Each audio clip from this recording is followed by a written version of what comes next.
degenerates, and welcome to another Super Smash Brothers mini guide. This time we're bringing him all the way back to Duck Hunt. Figured I haven't talked about him in a while, at least in terms of actual strategies and lab-big things that you could do with him. But I did learn some really cool things about him recently, and some more stuff that I actually want to bring to you guys. This one is sort of going to be an add-on to the old ledge trapping guide that we had, and this one is going to focus specifically on the clay pigeon.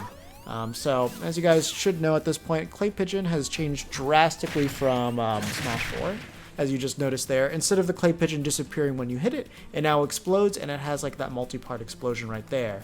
And the nice thing about that multi-part explosion is the whole thing itself lasts for, at least according to Ultimate frame data, it lasts for 23 frames, which is, absolutely ridiculous. So when you have it at the ledge and you just set it off, pretty much if you know they have to recover, it's just going to catch every 2 frame.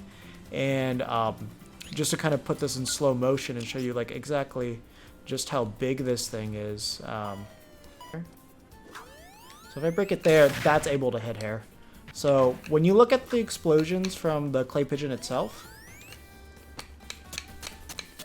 the particles that you see coming out right there, that's how big that hitbox is. The hitbox goes all the way out until that particle disappears. So as you can see, that covers basically half a platform there, which is absurd. It's an absurd hitbox with how much that thing is able to control. But because of that, when you break it at the ledge, that's why you will literally catch every single 2 frame. Like I believe you'll even be able to catch something like Ganondorf's 2 frame there. And the nice thing about it is the Clay Pigeon hitbox. So basically that little pop-up that it does right there, you'll be able to catch their pop-offs and then just like combo that into a down air. Or if you do it again, then you can also like combo it into an F smash as well. So it's an extremely useful, good little thing to have there as well.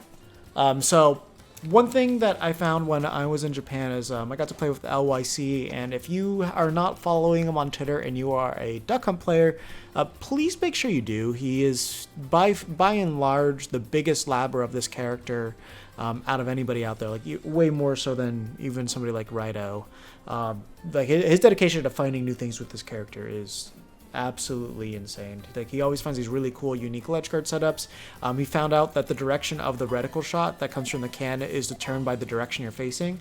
So like if you're wondering why, like I'm shooting the can this way, but then I ping that way, and then I ping it and then they fall away from the can, like they jump, when they get pinged they get sent this way, it's because you were facing to the left, and that's why they didn't get knocked into it. So a lot of really, really interesting things like that. So definitely make sure you give him a follow, because basically this is how I found out how to do this. When you get that Clay Pigeon at ledge, what you want to do is you want to have an object you can hit so you can consistently get it there. Generally speaking, you should have a can at ledge, so then that way what you can do is you can actually hit that can with your Clay Pigeon and have it fall at the ledge. So just to kind of remind you of how nice and effective having Clay Pigeon at ledge is, I'm just going to hit Lucina real quick, and then she's going to up B into it. So in that case, she didn't hit the ledge right there, but there we go. Yeah. So when you go into there like that, then you're just able to kind of hit them out of it as well. So it's a really super effective thing to use. And the other thing too is you can also just have the Clay Pigeon sit at ledge, so that way if they stall too long, then you're able to set it off and detonate it there as well if their recovery happens to not have a hurt box. So what I found to be probably the most effective way to get everything set up is have the can there and then hit it with the Clay Pigeon. If it hits the ledge, that's actually the optimum spot that you want it to. Because if the Clay Pigeon goes a little bit too far, as I should show right here. Oh, wow. Okay. Yeah, so there I just completely missed. If I do this. So now it's going to go a little bit too far. There, it just drops down. But if it hits the ledge but doesn't land on stage, then it's going to immediately break. So there. Land it like that. Keep in mind, this is the soft toss as well. And that's the hard toss there. So it goes a little bit farther. See there, now it just broke. So that's the kind of hit that you want to avoid, where it just breaks there immediately, as most likely you're not going to time it with when they're coming, because you're going to do it pretty early. Unless, of course, like, that's just the timing that you're used to. But generally speaking, you want to do it like that. It's a little bit too close. And there.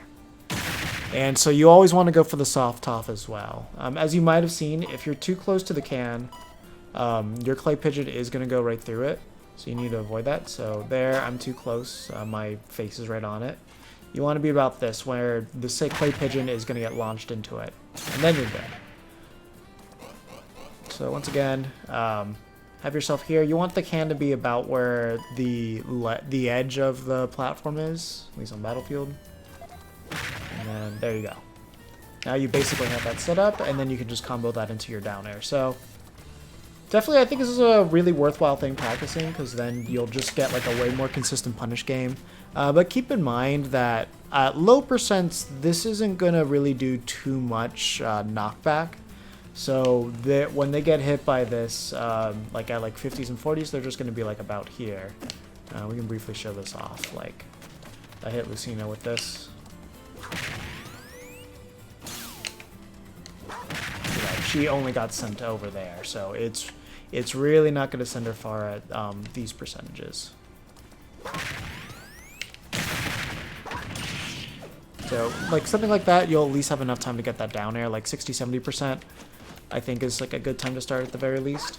But it's like, you know, for that one you have to keep in mind to short hop it, and then just also remember that it's going to be pretty good at negating some types of recoveries there. So in that case, you know, she went past it, she got hit it, and then I could have hit her there. So basically, go back into the lab, practice this setup out. You'll be able to do this a lot more consistently. And, you know, considering the type of punishes you guys have been able to do with Clay Pigeon already, I think you'll find a lot of interesting things to do with this.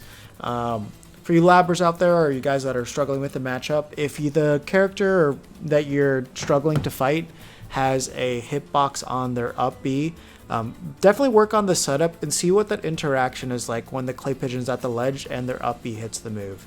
Because once you figure that out, you'll find a lot of really nice consistent punishes with it, and you should just have a lot easier of a time just closing out their stock. So with that said, that's going to conclude the video here. Hope you guys found it helpful. Hope you're looking forward to more future Duck Hunt content. I did find some really nice things about setups, basically low to mid percent things, a lot of true combos that you can get off of Duck Hunt's weaker moves because it doesn't send it to tumble. Kind of got the idea to look into this by looking a lot of Plague Von Karma's content that she does, because she looks a lot at non-tumble things with Rule, and I figured there's actually a couple of ways we can apply that to Duck Hunt. So definitely one of the main focuses I'm going to have is just like true combos that you can get with Duck Hunt, and how we can completely optimize them as well. So look forward to that. Look forward to all the future match critiques going up. Those are all going up at 10 a.m. every single day. I should have some other things planned in the works, and just stay tuned to here on YouTube and Twitter to stay up to date on the latest information. Also, if you were interested in getting the current version of Duck Hunt Dinner 2018, that is going to be going away very, very soon. Will be replaced with a different version of it.